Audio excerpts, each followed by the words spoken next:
Welcome back to the Deep Dive. Great to have you with us. Today, we're really getting into it. We're tackling some of those questions that, well, they've been around forever, haven't they? The kind that echo right down through human history. We're talking about the big one. Why does evil exist if God already knew the outcome? Why do great people sometimes fall spectacularly?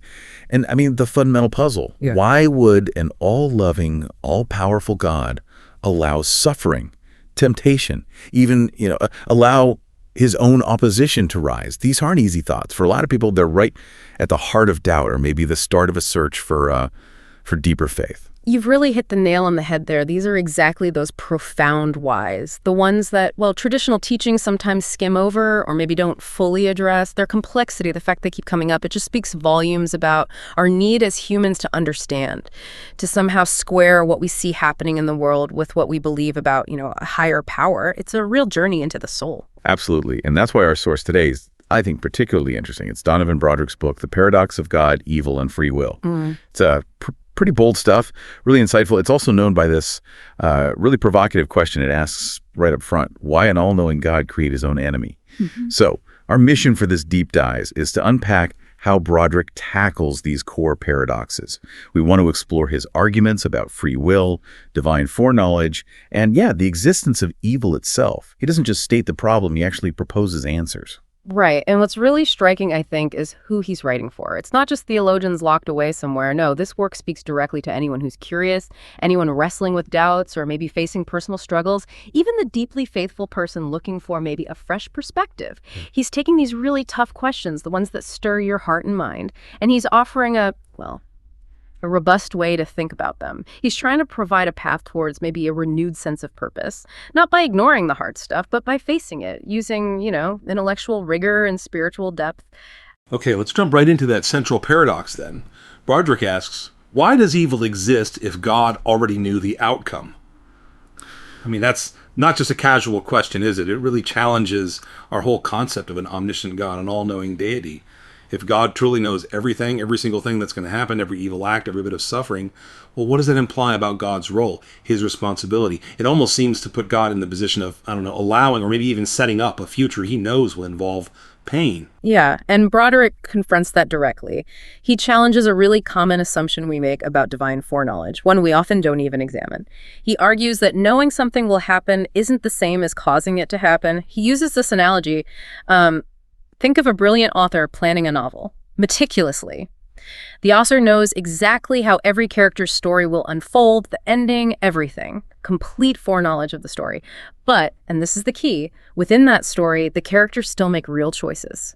Choices that have consequences that shape their journey towards that known ending. The author knows the choices, but the characters genuinely make them. Okay, so God's omniscience in this view isn't like a script everyone's forced to follow. You're saying Broderick sees it more like an eternal awareness, a simultaneous perception of all time, past, present, future, rather than some kind of linear control. Precisely. Exactly. Broderick believes this shift in understanding. It's subtle, but it's crucial.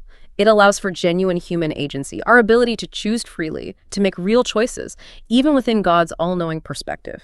He looks at biblical passages often used to argue for determinism, prophecies and such, and he shows how they can be reinterpreted. They align with God knowing the outcomes that free beings choose, not God dictating every step. Well. For Broderick, God's ultimate purpose, which sometimes becomes clear only through suffering, isn't about controlling us. It's about giving us the profound dignity of choice. And that includes the freedom to choose wrongly, but also the opportunity to choose good, even when it's hard. That's a powerful way to reframe it. Yeah. Because it means our choices really, truly matter, deeply. Even if God perceives the end result, it shifts the focus away from, like you said, divine control, towards a kind of divine wisdom that actually encompasses and understands genuine freedom. Exactly. And that understanding naturally leads to the next really deep question Broderick tackles. Why do great men fall? This isn't just about abstract evil anymore. This is personal, relatable. It's about human frailty. We all know stories, right? Leaders, heroes, maybe people in our own lives. People with immense potential, good intentions, maybe even deep faith, who stumble, make terrible choices, succumb to temptation. Broderick digs into this. He suggests these falls aren't just random incidents. They're like microcosms of the bigger theological picture. They reveal something fundamental about, human freedom and the nature of character itself. So what is Broderick's take then? Why do these falls happen, especially for people who seem, blessed or particularly righteous? Is it a flaw in God's plan or something else? He argues pretty convincingly, I think, that the fall isn't necessarily a failure of the divine plan.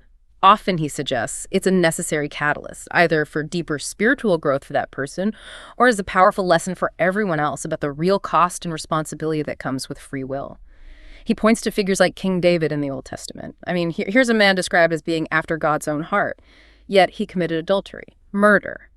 Broderick doesn't excuse David's actions at all, but he carefully examines how those immense choices, both the good and the terrible, echo through history. So the fall isn't just about the failure itself, but about the lessons it offers. For the individual, yes, but also for humanity as a whole. Yes, that's a big part of it. For Broderick, the scale of a great man's fall often matches the scale of the intended lesson. It shows that nobody, no matter their status or calling, is immune. Immune to temptation or immune to the consequences of their actions. These falls become crucial teaching moments. They can show the path to repentance, to redemption, or they show the destructive ripple effects of selfish choices. He contends that for real virtue to be forged, it has to be tested. It has to withstand the heat of real choice, real temptation. It's actually a profound testament, in his view, to God's commitment to genuine freedom, even when that freedom leads to really devastating outcomes. He frames it not as a design flaw in creation, but as an inherent part, sometimes painful, yes, but inherent part of developing character and understanding moral responsibility in this cosmic drama. And that takes us right to what, for many people, is the absolute hardest question, the ultimate why. Why does an all-loving, all-powerful God allow suffering, temptation, and the rise of his own adversity? This is the question that really fuels doubt for so many, isn't it? Especially when you're faced with personal tragedy or you see widespread injustice in the world. And Broderick's alternative title, you mentioned it earlier, Why an All-Knowing God Create His Own Enemy? That just sharpens the point, doesn't it? Takes it to its most provocative edge. It's not just allowing evil, but seemingly creating the conditions for an opposing force. Right, and this is where Broderick presents some of his most challenging ideas, but also, ultimately, perhaps his most reassuring arguments. He puts forward the idea that the existence of temptation and even an adversary, often personified as Satan in the texts, isn't an oversight. It's not a mistake in God's design. Instead, he builds this really deep, biblically based case that these elements actually serve a crucial purpose, maybe even an indispensable one, in the grand story of creation and redemption. Okay, hang on. So if I'm following this, he's suggesting the enemy isn't just this chaotic force acting against God, but actually has a role within God's larger plan. That sounds incredibly counterintuitive to how most people think about it. It absolutely does sound counterintuitive, and Broderick acknowledges that up front. But he argues that for things like genuine love, real loyalty, true faith to exist, there has to be a meaningful choice against them. A real alternative. Think about it. Without temptation, without another path you could take, would our choice for good really mean anything? Would it be earned? The adversary, in this framework, acts like a cosmic catalyst. Its presence highlights the immense value of choosing good, of showing resilience when suffering, of striving for purity when corruption is an option. He draws a lot from texts like the Book of Job, where you see profound suffering in this adversarial challenge. But it ultimately leads Job to a much deeper understanding of God's sovereignty, and it refines his faith. So the very presence of an enemy, the very existence of suffering, it allows for the deepest expression of qualities like courage, compassion, unwavering faith, qualities that might otherwise just lie dormant. Precisely. That's the core of Broderick's argument here. These difficult elements aren't just allowed, they are somehow integrated into the divine purpose. They serve to reveal the depths of God's power to redeem, and also humanity's capacity for profound change, for transformation. He talks about what he calls a redemptive paradox, the idea that from the challenges, from the suffering, even from the existence of an adversary, something greater can emerge, a greater good, a deeper relationship with God. It completely reframes evil, not as an end in itself, but as this severe test. A test that, if navigated with faith and free will, can lead to unparalleled spiritual growth. It can reveal God's character in ways that perhaps unbroken peace never could. He also stresses that this enemy, this adversary, is ultimately constrained. It serves God's larger purpose, maybe even unknowingly, by facilitating the testing and refining of human character and faith. What's really striking about all this is that Broderick isn't backing away from these questions. These deeply uncomfortable questions that, let's be honest, often lead people to doubt or feel disillusioned. He's suggesting there's a reconciliation possible. not through simplistic platitudes, but by facing the paradoxes directly, and showing how these ancient scriptures, if you re-examine